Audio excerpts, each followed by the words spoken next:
This episode is brought to you by my friend Rebecca Walser, a financial expert who can help you protect your wealth. Book your free call with her team by going to friendofdinesh.com. That's friendofdinesh.com. Coming up, newly released footage of January 6th shows a lot of what really happened on that fateful day, and it undercuts the narrative of the January 6th propaganda committee. I'll reveal how Antifa has been trashing Atlanta while the media stays largely silent.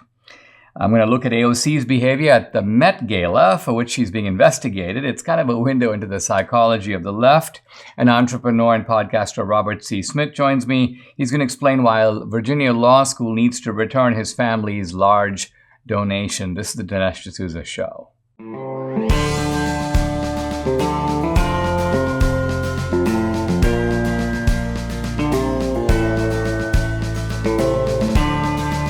America needs this voice. The times are crazy. In a time of confusion, division, and lies, we need a brave voice of reason, understanding, and truth. This is the Dinesh D'Souza Podcast. Tucker Carlson has begun the process of releasing new, never-before-seen footage of January 6th. Kevin McCarthy gave him access to the video, perhaps the full video, so they've been reviewing it. And I think that this week, the whole week, they're going to be putting out new stuff. But the stuff that they put out yesterday is already great stuff. And I'm glad that they're focusing on key episodes and blowing the leftist narrative out of the water. Three examples stick out in my mind. The first one, of course, involves the shaman guy, the QAnon guy, so-called. Again, anyone who watched even the footage that was previously available could see this is a pretty harmless fellow. But what Tucker shows is two police officers literally escorting him through the Capitol.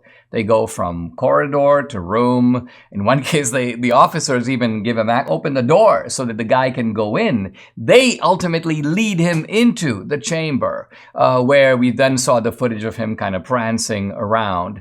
Now, at one point, these two officers walk by 7 other officers, and the other officers are not even bothered. They hardly even look up. So the Capitol Police's official explanation, which is that, hey, the Capitol Police are outnumbered. They're kind of playing it low key because they fear that the crowd will overwhelm them. Then the footage dispels this as preposterous. The Capitol Police were in every position simply to tell this guy, listen, you have to leave now. Not at any point did they tell him to leave. So you're in the peculiar situation. You're a guy, you don't know about the Capitol. You're in the Capitol.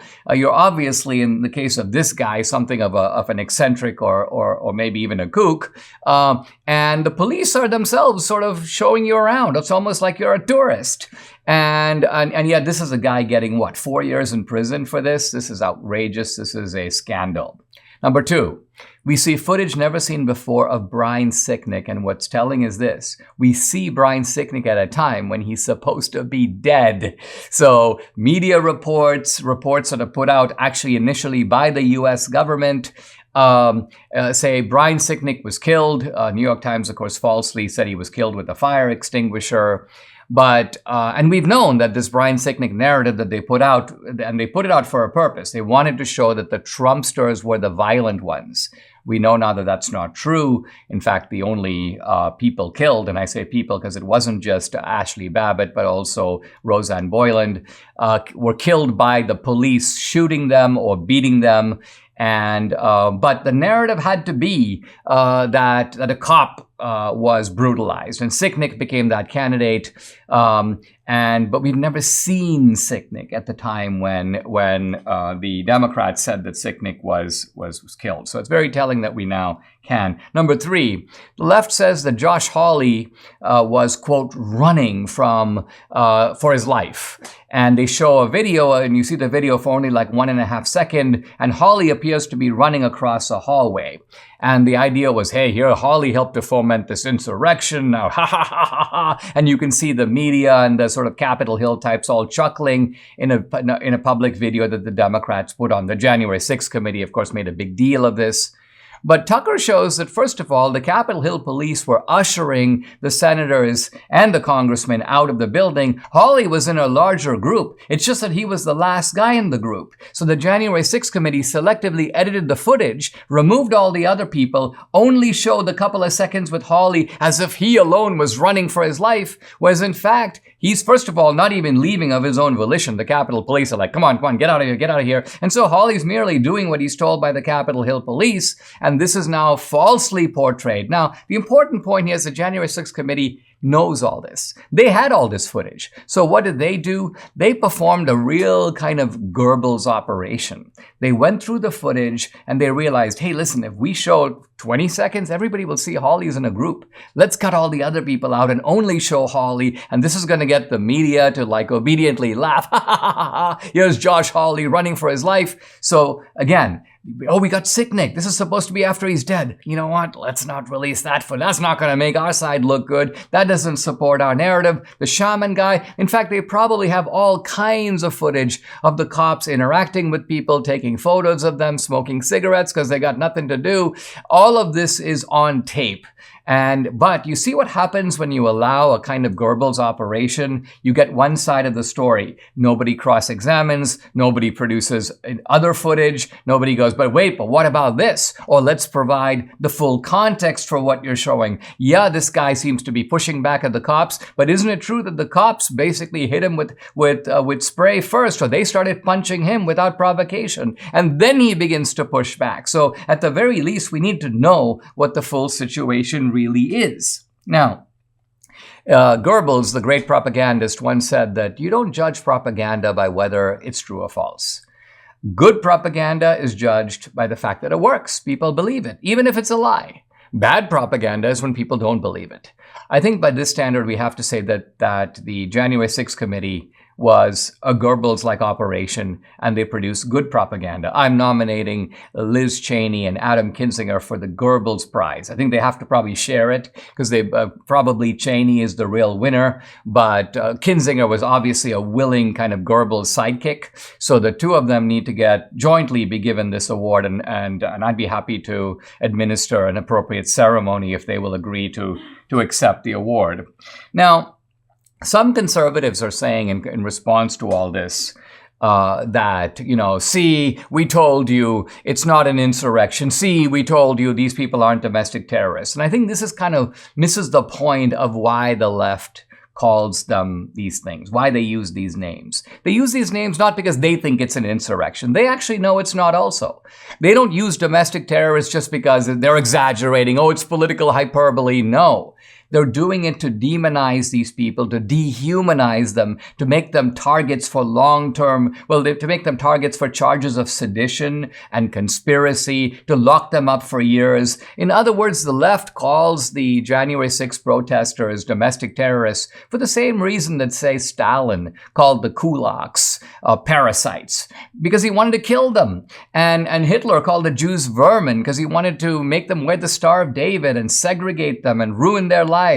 And ultimately, in his case as well, kill them. So the dehumanization serves a deeply vicious purpose. It's not just that the left is, quote, wrong about using these labels. They're using these labels with insidious intent.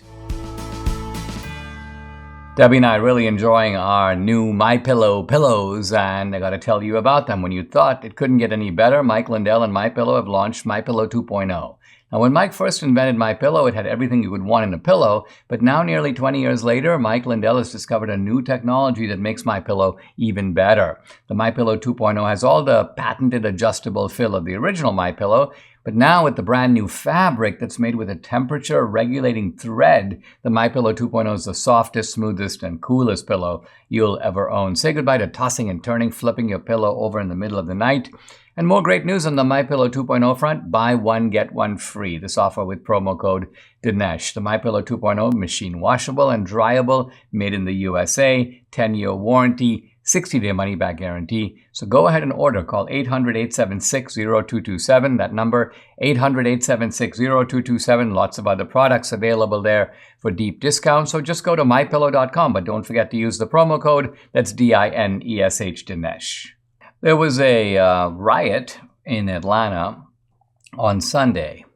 And I doubt you've heard much about it. In fact, it hasn't been much covered in the media. And, well, even the local press, the Atlanta Journal-Constitution, the so-called AJC, by the way, predicted, they knew that there was Antifa, Black Lives Matter, a lot of these activists are mobilizing. But here's how they talked about it. They said that opponents of a plan to build a police training center on an 85-acre wooded property in DeKalb County gathered to kick off a week of protests and festivities aimed at stopping the project from moving forward. So they make it sound like it's like a town fair. They're going to be like, they're just getting together to have a protest, but then they're also going to be having food and drinks. Well, this is not the case at all, because if you look at the images, and they are available on social media, mainly posted by conservative videographers, you see a lot of the same kind of signature images that we saw in the aftermath of George Floyd. You see police vehicles turned over, you see things on fire, you see basically people marauding and burning and looting, and all of this in Atlanta. And it's a big story, but like I say, the story immediately is muted. Why? Because the left's narrative is always nothing to see here, mostly peaceful. And now, 23 people were arrested. These seem to be Antifa members. And so here you go. Antifa is supposedly just an idea, right? It's not an organization. It doesn't really have members. Except it does. It has members. And in fact, we have all their mugshots. They're, by the way, just as frightening looking as the earlier mugshots of Antifa apprehendees. And one of them, very interestingly, is a lawyer at the Southern Poverty Law Center. Now, this is particularly interesting for a couple of reasons. First of all, you've got an organization that's supposedly devoted to fighting hate and violence. But as we know, that's not what the SPLC is about. The SPLC is itself a hate group, but a hate group on the side of the left.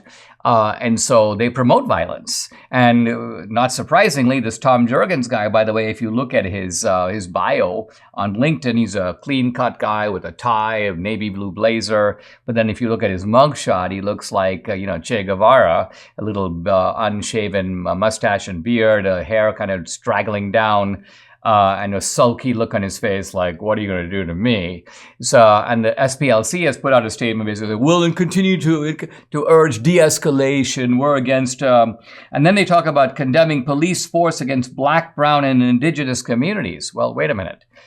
These are white guys we're talking about. So this is not about police violence against the brown and the black, but rather the police putting handcuffs on the bad guys who are attacking police facilities and setting fire to things. By the way, most of these guys involved in this aren't from Atlanta. They aren't from Georgia at all. And they are from all over the place. In fact, I'm looking at a list of names and I see Massachusetts, I see Indiana, Colorado, Massachusetts again, Utah, Arizona, Wisconsin. So these are import a domestic terrorist events. These people come in for these events. It's planned and organized. So obviously there's somebody paying for their airfares, putting them up in hotels, probably providing them with bricks to throw, or at least whatever the equipment that they need for these so-called protests. By the way, there's one guy, Dimitri Lenny from France, and Robert Paul Frederic from Canada. So we even have a kind of an international presence here. Let's just say that the domestic terrorists are joining up with some foreign terrorists to pull off this kind of an operation. So this is what the left does. They've got now in the United States a kind of militia, and they organize these events. Contrast this, by the way, with, I've been talking earlier about January 6th, but look at the difference. January 6th was a spontaneous event. Yeah, you might have had a couple of groups, the Proud Boys and the Oath Keepers, but even in those cases, they were infiltrated by the cops, and they weren't planning any sort of insurrection. In fact, if you look at some of the internal communications, it's pretty clear that what they're worried about is Antifa. They're worried about confrontations by people showing up on the left at the Trump rally, and most of their, quote, preparations are aimed at dealing with those guys. This is sort of, I guess, almost like a sort of a gang skirmish. But These are the people, Antifa, that directly array themselves against the cops and against the authorities. And they're used to getting away with it. They're used to having their bail paid. Remember when Kamala Harris was raising bail for these guys? They're used to having nonprofit organizations siding with them and looking out for them. Very often when you've got these rioters on the streets, you've got lawyers with the SPLC and other groups running around with the rioters. And their idea is to, quote, collect evidence that can be used to defend these people if and when they are arrested. So this is a very disturbing street operation. It's kind of our own answer to Mussolini's black shirts that we now have in America. And the media's job here is to cover it up by pretending like this group doesn't even really exist. What black shirts? What fires? I don't see anything. And even though fires are raging behind the CNN reporter, he doesn't really see anything. But we see it, and we know. And they can't pull, in that sense, the wool over our eyes. Buy gold and you'll get a free safe to store it in. That's right. On qualifying purchases from Birch Gold Group now through March 31st, they'll ship a free safe directly to your door. Just text Dinesh to 989898 to get your free information kit on gold and to claim eligibility for your free safe. Here's the deal. The Fed keeps raising rates because it's the only tool they have to keep inflation under control, and it's not working. You can't spend your way out of inflation. You've seen the impact of the stock market. You've seen the impact on your savings. So you need to hedge inflation by owning gold, whether physical gold and silver in your safe or through an IRA and precious metals where you can hold real gold and silver in a tax-sheltered retirement account. Debbie and I buy gold from Birch Gold to protect our finances. You can trust them too. They have an A+ rating with the Better Business Bureau, thousands of satisfied customers. So go ahead, get the process started. Text Dinesh to 989898. Get your free information kit on gold and claim eligibility for your free home safe. It's my March 31st on qualifying purchases. Again, text Dinesh to 989898. Thanks to Republican oversight, we're now getting the picture of what happened with AOC, Alexandria Ocasio-Cortez, at the Met Gala. Now, what's interesting here is the story shows that she was desperate to go to the gala. She wanted all this free stuff, free invitations, free outfit, free makeup, free transportation. In other words, this is the socialist way, right? You want the luxuries of the rich. You just don't want to have to pay for them. So here's AOC with her big tax the rich dress and denouncing the rich. The rich are bad. Well, the rich pay for their stuff. AOC doesn't want to. And as it turns out, she seems to have violated the House rules in doing so. And the story is particularly insidious because it shows how she tried to cover that up and lie about it and get other people to lie about it, including the museum and the designer of her dress and others as well. So let's look at what happens. Now, AOC is allowed to go to the Met Gala, but here's the point. The invitation has to come from the Met. And typically the Met does invite senators and congressmen, but from that district. And so, for example, the senator of New York, or maybe the congressman or woman from that district gets an invitation, but AOC is not in that district, so she wasn't invited. So she could go to the Met Gala, but she'd have to pay. Now, it's kind of expensive. $35,000 for two people. And AOC wanted to take her boyfriend. So this was going to cost her some considerable money. She didn't want to pay. And so she decided, okay, let me figure out another way to get in. Now, she knows Anna Wintour, who is the longtime editor of Vogue, and Vogue was apparently one of the sponsors of the event, and so she basically got her tickets through Vogue and through Anna Wintour. But see, this is not allowed. Why? Because Vogue is part of a massive media corporation. The media corporation owns Spectrum, a highly regulated internet provider. So if you've got a corporation like this that's involved in public dealings, it can be seen as a payoff, as a bribe, or either as a campaign donation. It's basically members of Congress are not allowed to take gifts worth this kind of money from companies that employ lobbyists. End of story. And so what happens is AOC uses the leverage or the influence of Anna Wintour to get the tickets, and then tries to hide that fact by saying things like, well, why don't we just say the tickets didn't really come from Vogue magazine? They were like a personal gift from Anna Wintour. That way we leave the corporation out of it. So this is how AOC is trying to cover her tracks. Even though she was warned that, quote, the congressman could accept an invitation from the Met, but not, this is her lawyer's italics, from Vogue. So she knows, but she's so eager to go that she basically still does it. The second thing that's really interesting is that although she gets this kind of Kim Kardashian treatment, transportation, dress, hair, makeup, hotel room, manicure, shoes, handbag, jewels, even accessories for the boyfriend, she doesn't want to pay for any of it. And in fact, she doesn't. So we find out later that as investigations begin and people start asking her about the event and who paid for this and who paid for that, she then starts paying later. For example, she gets some a haute couture dress from a Brooklyn designer, and it was supposedly rented to her, not even given to her, but rented to her for $1,300. Her campaign office decided, why don't we bargain them down to $300? And so they don't even want to pay the designer $1,300 for this elaborate dress. Number two, she gets $635 shoes, which she apparently intends to only use once, and she gets the price of that dramatically knocked down.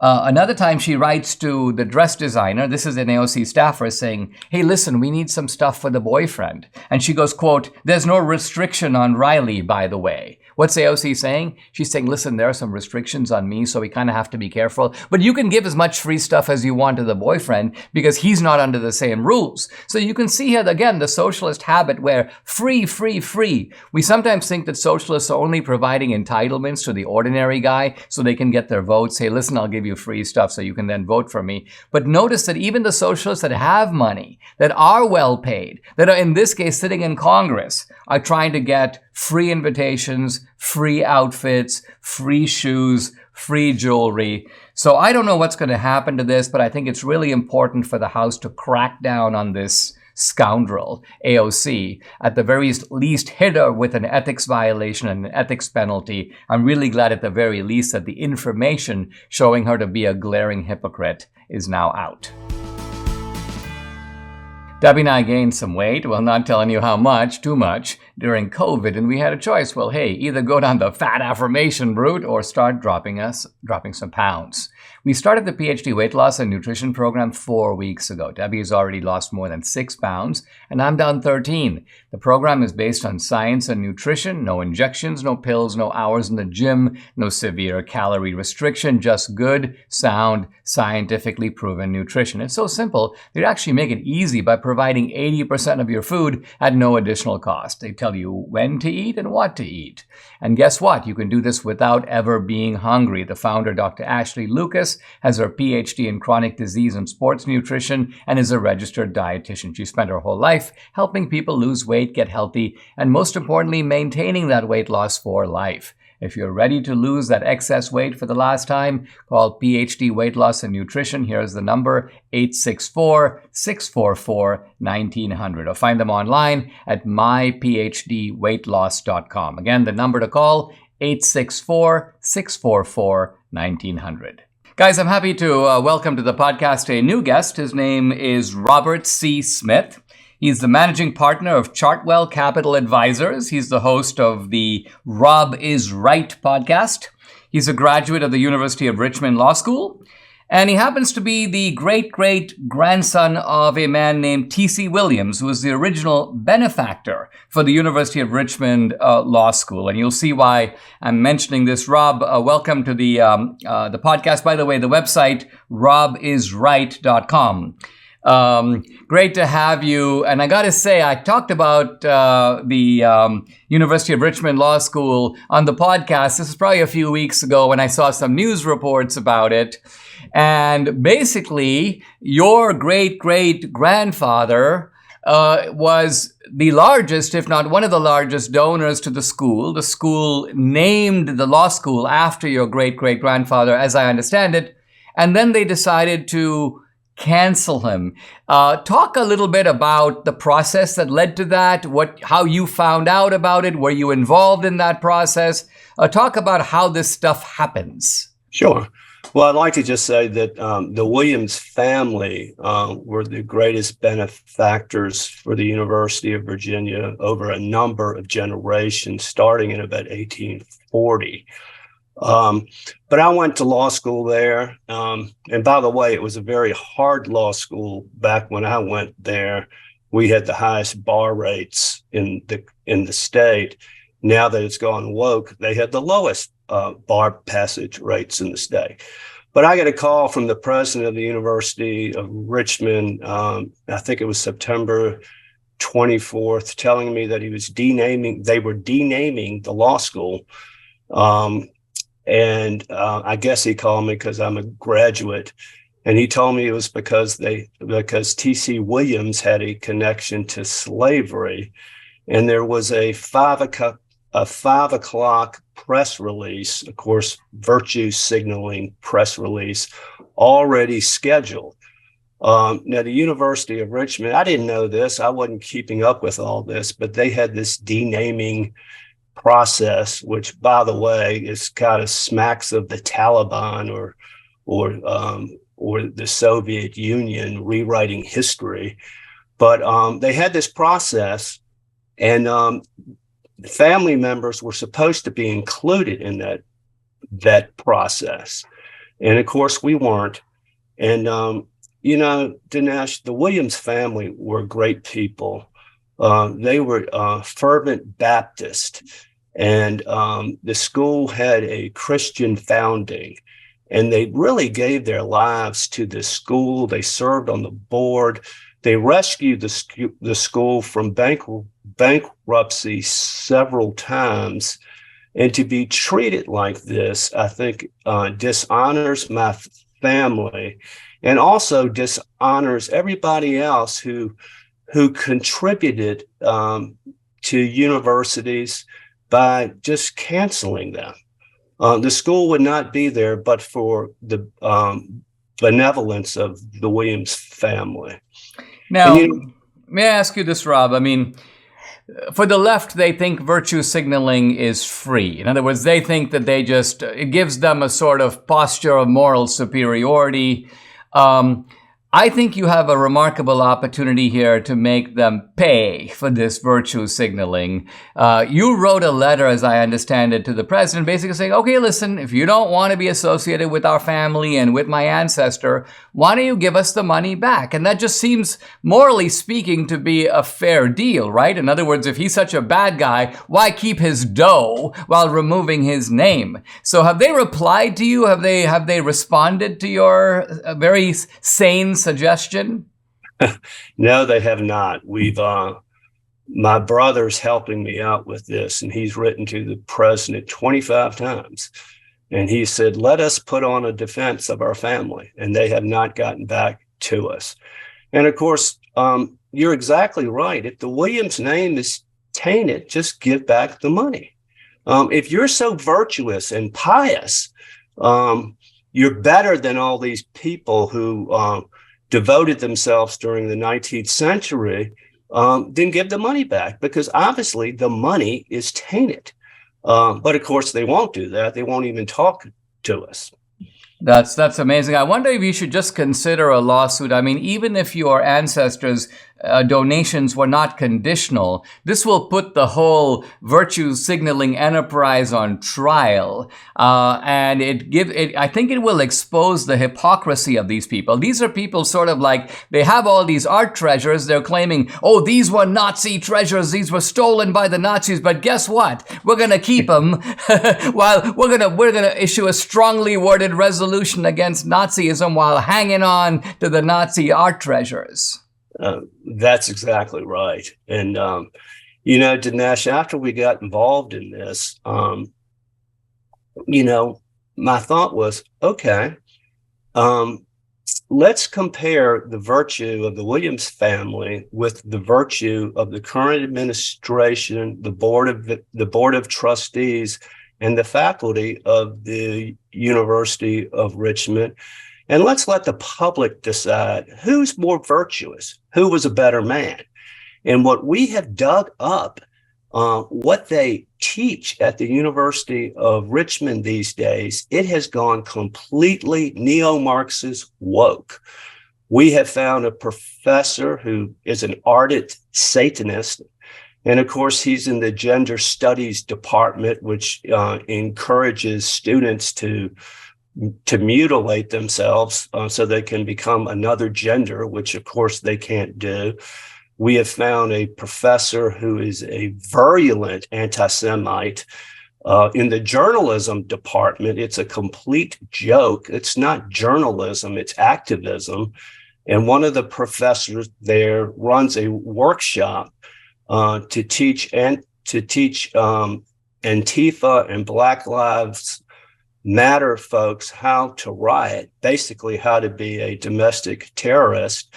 My brother was on campus the other day, and they're these woke signs that they are encouraging students to inform on other students, basically for thought crimes. And if they turn somebody in, they get rewarded with free merch. I mean, that's something right out of what the Soviet Cheka did. I mean, that's downright creepy. Rob, let's take a pause. When we come back, I want to talk a little bit about your podcast and your hilarious website and some of the stuff that you're thinking about these days. We'll be right back. Okay. Sometimes we all need a fresh start. Now, the phrase literally means an opportunity to begin something again. You know you need a fresh start in your eating habits, right? How many times last year did you say to yourself, I need to start eating better?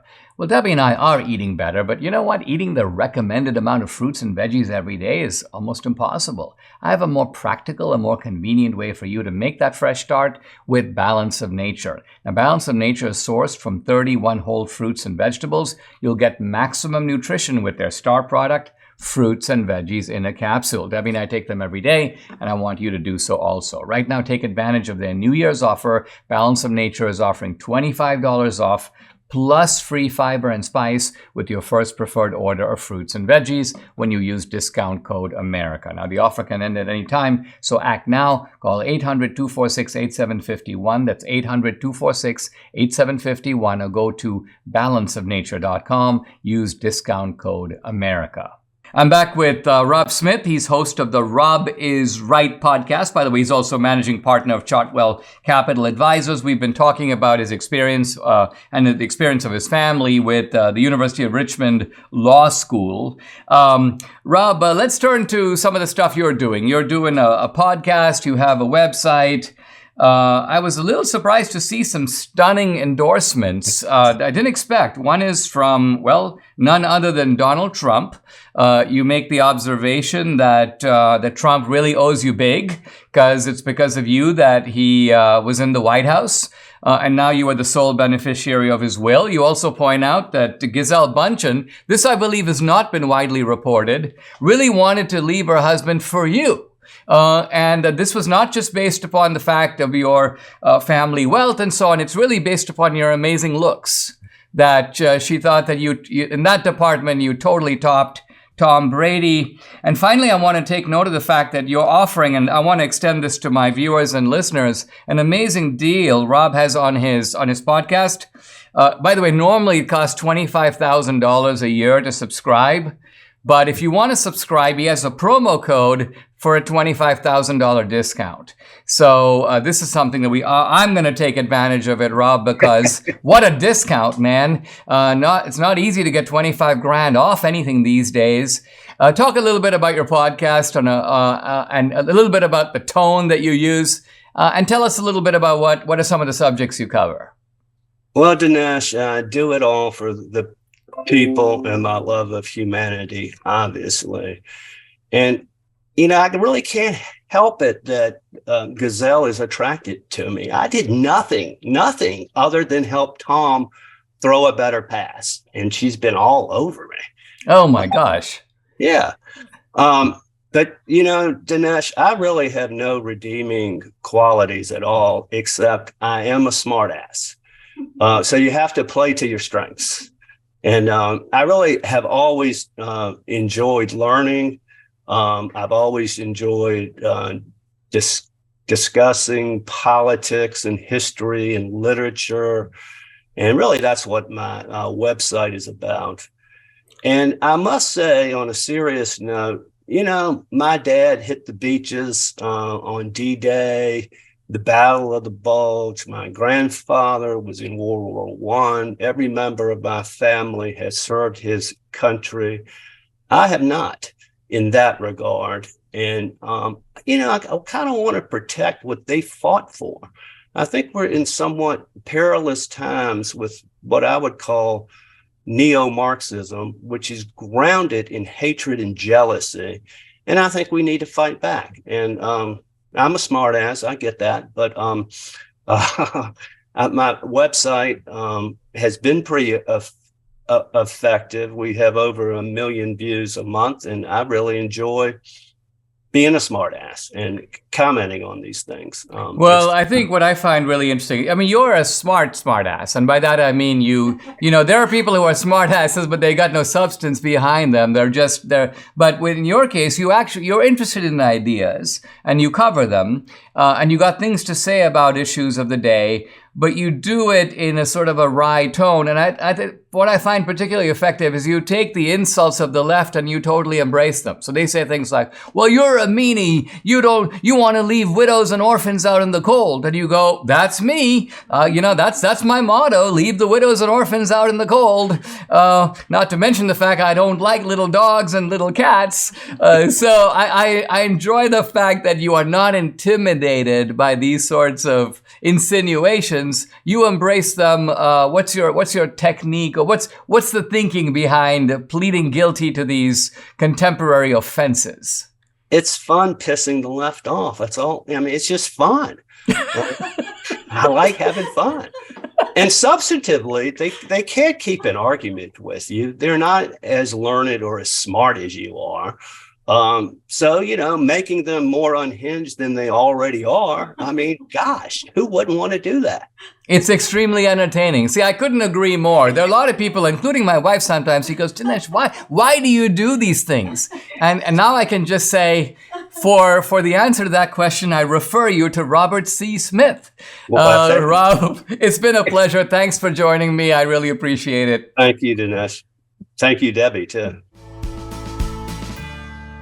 You don't just have to endure or live with aches and pains. Debbie and I have an answer. We started taking Relief Factor a couple of years ago. The difference we've seen in our joints, nothing short of amazing. Aches and pains are gone, thanks to this 100% drug-free solution called Relief Factor. Now, Relief Factor works by supporting your body's fight against inflammation. That's the source of aches and pains. The vast majority of people who try Relief Factor swear by it. They order more because it works for them. Debbie's a true believer. She can now do the exercises that for a long time she wasn't able to do. Relief Factor has been a real game changer for her, her aunt, other members of our family, Mike here in the studio, and other people. You too can benefit. Try it for yourself. Order the 3-week quick start for the discounted price of only $19.95. Go to relieffactor.com or call the new number 800-4-RELIEF to find out more. That number again, 800-4-RELIEF, or go to relieffactor.com. You'll feel the difference.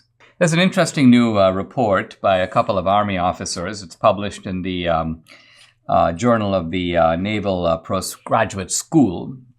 The report, written, by the way, Major Morgan Martin and Major Clinton Williamson, it's about Chinese influence in Hollywood.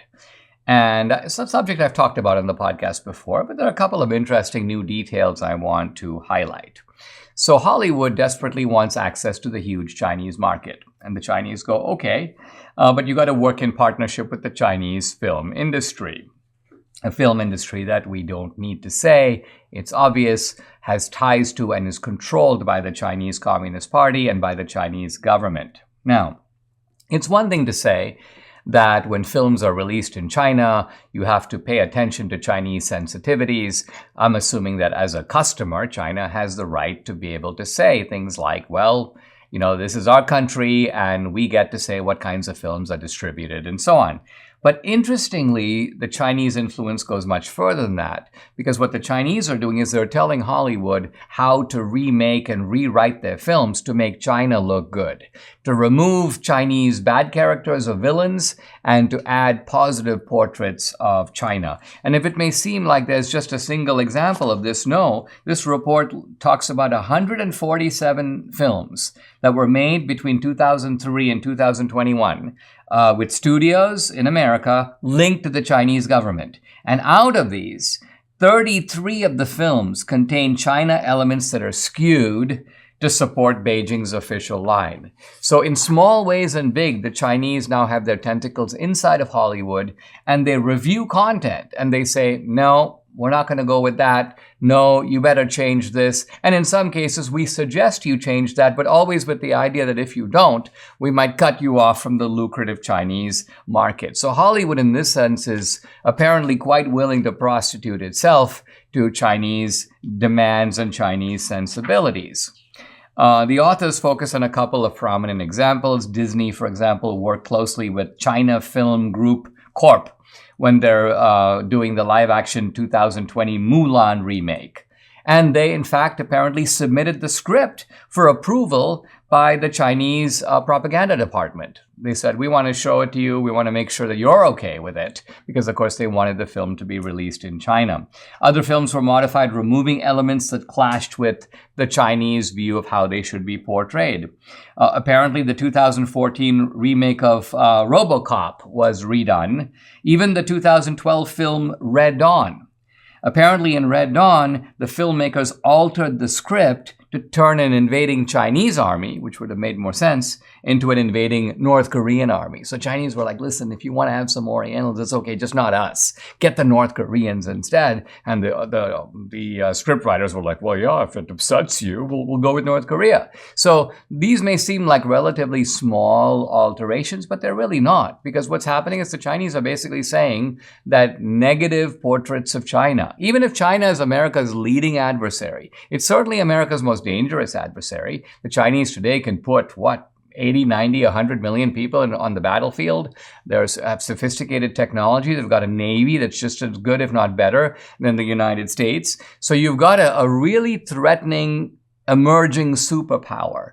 Now, normally Hollywood scripts would take account of this, but the Chinese are going to have none of it. So, the Russians would condemn American movies in the Cold War era, but the Russians didn't have control over Hollywood. They didn't have the kind of leverage. Now, they did have some Marxist sympathizers in Hollywood, and of course, we know that there were communists in Hollywood. This came out, of course, in the so-called House Un-American Affairs Committee hearing. So there was some of that.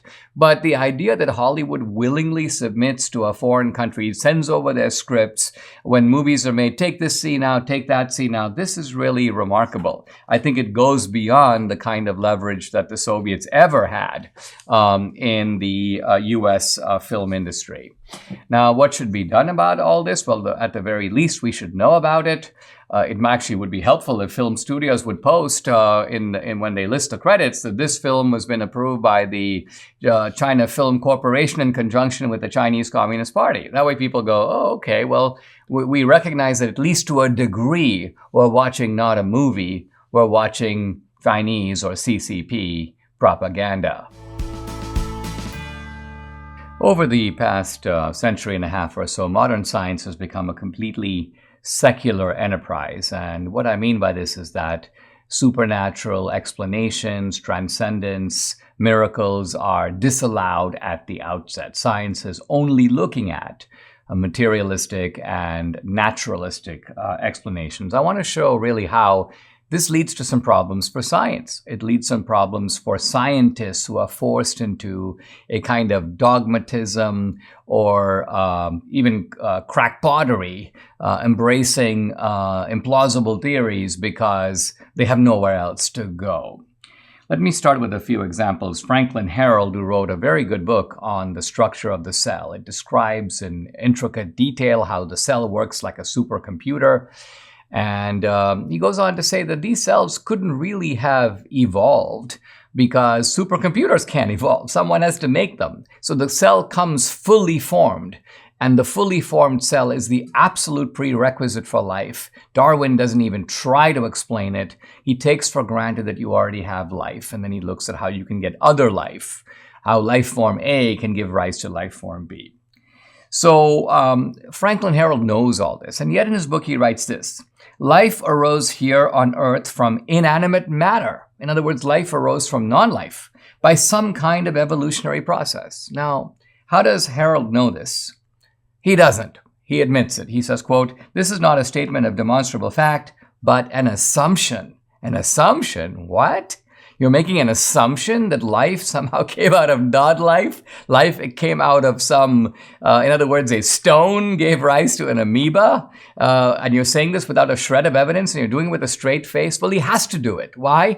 Because where else could life have come from? Well, it could have come from a creator, but Herald can't go there. As a scientist, he's forced into this kind of dogmatic assertion, or assumption as he calls it, because he has himself foreclosed the possibility of looking at other, perhaps more reasonable or plausible explanations. Francis Crick, co-discoverer of the structure of DNA, again, can't figure out how life could possibly have evolved out of inanimate matter on the Earth. So guess what? He finds the easy answer, quote, "Space aliens must have brought life to Earth from another planet." Now, this, again, there's no evidence for this. In fact, scientists have sort of looked to see if this theory, by the way, it's called panspermia, there's even sort of reason to believe it could have been this way or it did happen this way, and it turns out there really isn't. So you see here that in trying to reject supernatural explanations, the scientists, sound like quacks. I mean, they sound like sort of, ancient scam artists who are coming up with preposterous explanations, but it's the only explanations that they have. John Maddox, a prominent writer for Science and Nature magazines, he says, well, science has not advanced very far in its understanding of human consciousness. And yet he says this, quote, "An explanation of the mind, like that of the brain, must ultimately be an explanation in terms of the way that neurons function. After all, there's nothing else on which to rest an explanation." Here's Nicholas Humphrey, the biologist. "Our starting assumption," notice again the word assumption, "as scientists ought to be that on some level consciousness has to be an illusion." Consciousness has to be an illusion. Now, what's an illusion? An illusion is that when you think something is there, but it's not there. And so Nicholas Humphrey is saying that our consciousness, our awareness of ourselves, perhaps the thing that we most fundamentally know. I mean, we know that we are conscious even better than we know that other beings exist in the world. Why? Because for other beings to exist in the world, we have to believe that the map that we make of them, the pictorial representation we make of them in our heads, matches the way that they really are. And that's a difficult thing for us to prove. But our consciousness doesn't even require an external world. All we have to do is reflect within ourselves. And we experience this consciousness, as I say, it's as real as anything else we experience. And yet, here's a prominent scientist saying that our assumption, our starting point, is there's no such thing. Here's Richard Dawkins. This is my final example in The Blind Watchmaker. He starts off by talking about gaps in the fossil record. And then his argument takes this really strange turn. He says, hey, if you take Darwinism seriously, quote, "the gaps, far from being annoying imperfections or awkward embarrassments, turn out to be exactly what we should positively expect." Now, this is a little bit of an odd statement. It's kind of like saying you have a prosecutor who's laying out his evidence and he goes, I don't really have a motive. I don't really have a weapon. I have some other facts about why the guy did it, but you expect him to say, but there are some limitations in my case. But instead he goes, no. He goes, in fact, the absence of a motive and the absence of a weapon, far from undermining my case, strengthens my case. And then you have to look at him and say, are you trying to pull a fast one? Are you trying to con us into thinking that your case is stronger than it is? So you see here, these are examples, and I'm not picking examples from like social media or, science major from Tulane University. I'm picking some of the most prominent scientists of the last several decades, and they're reduced to babbling dogmatism and nonsense. Why? Because they are committed to sort of the methodological atheism of science, and they don't allow their minds, at least professionally, to wander to other, perhaps more plausible explanations. Subscribe to the Dinesh D'Souza podcast on Apple, Google, and Spotify, or watch on Rumble, YouTube, and salemnow.com.